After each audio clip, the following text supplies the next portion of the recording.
All right, welcome to the last section of Unit 8, which is Chapter 9 of the Intellectual Development of Children, which is meeting children's intellectual needs in the first year. After studying this lesson, you should be able to explain how learning during infancy is different from learning during later childhood, describe guidelines for helping babies learn and reinforce concepts, develop a stimulating activity that could aid babies' intellectual development for sensory, motor, memory, and problem solving, and identify 4 different ways to talk to babies. Just as parents need to meet babies' physical needs, they also need to meet their intellectual needs.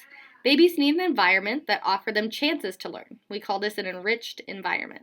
Adults can provide learning experiences for babies soon after birth. In fact, the sooner they provide activities, the more babies want to learn. There are many activities that can help babies improve their sensory, motor, memory, language, and problem-solving skills. These activities help help form the baby's enriched environment.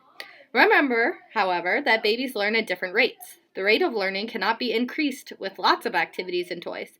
Babies can only take in so much. Too many activities and toys can overstimulate the baby, causing the baby to become overwhelmed or to tune out stimuli for their self-protection. How babies learn is very different from how older children learn. Babies have a baby agenda that is not culture specific but is universal to all babies due to their genetic brain wiring. This means that learning certain concepts and skills happens around the same time for most babies, regardless of their culture. Baby agenda has been the same for all periods of time and in all cultures. According to Ronald Lally, a noted psychologist, the main aspects of the baby agenda includes the following: developing their motor skills, learning language, understanding how objects work, seeking significant relationships with other people for nurture, protection, and love, and learning ways to interact with other people. This type of learning during infancy differs from learning during later childhood. Learning during infancy is more whole and complete, as opposed to the bits and pieces learning of older children. For example, when playing with balls, infants may learn about the colors of balls, how they roll, words associated with them, and play approval from the adult all in one experience. Older children, however, may learn about naming the colors of the balls or sorting the balls by color. Because the baby also has his or her learning agenda, adults who try to teach something may slow the learning process and frustrate the baby.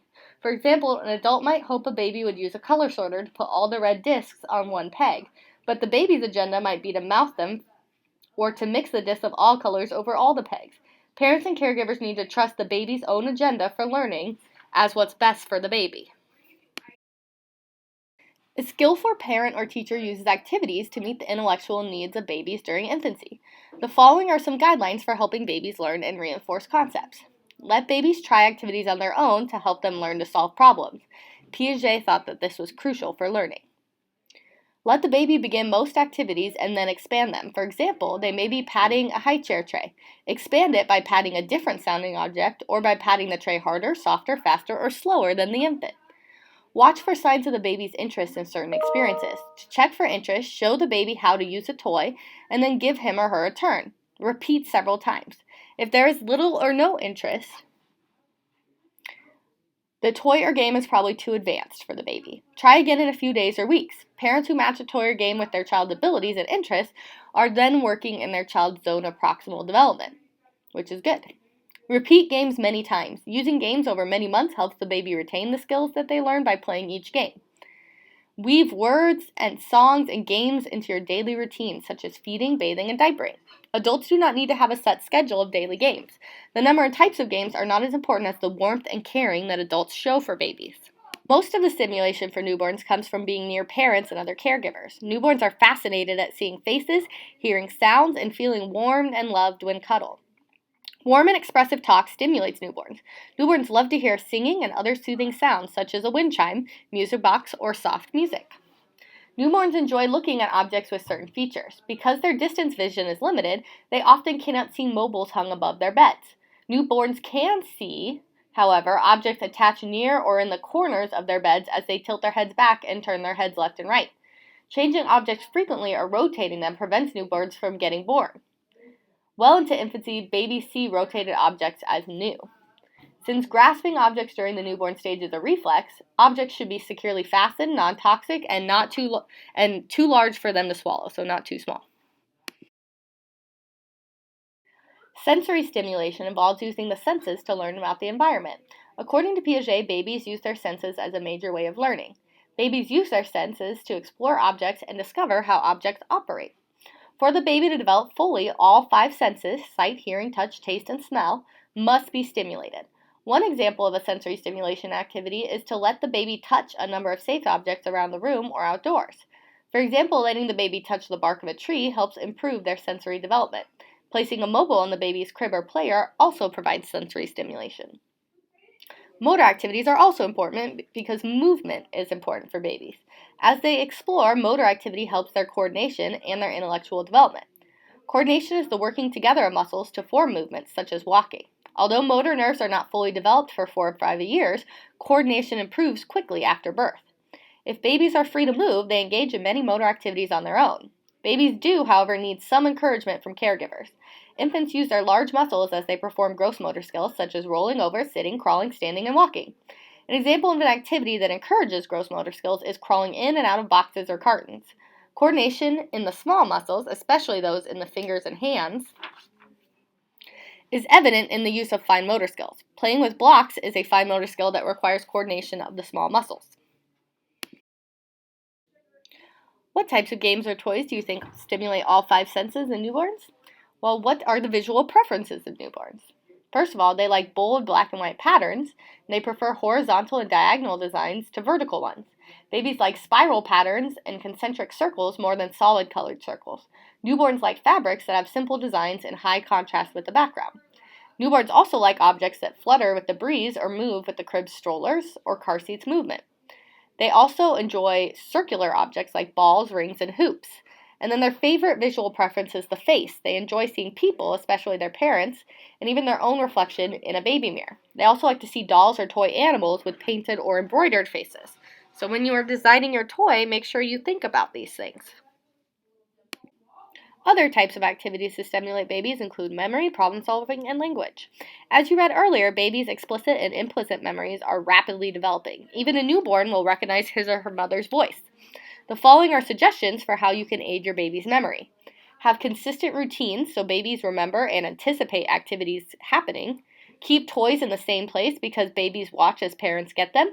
Once their motor skills are advanced, they will seek the toys and pull them from the shelves or out of containers. Sing songs, say rhymes, and read books many times the same way with the same actions. Use the baby's name when speaking or referring to his or her toys and other items. Also use family names consistently. For example, do not change from mama to mommy, or vice versa. Pick one.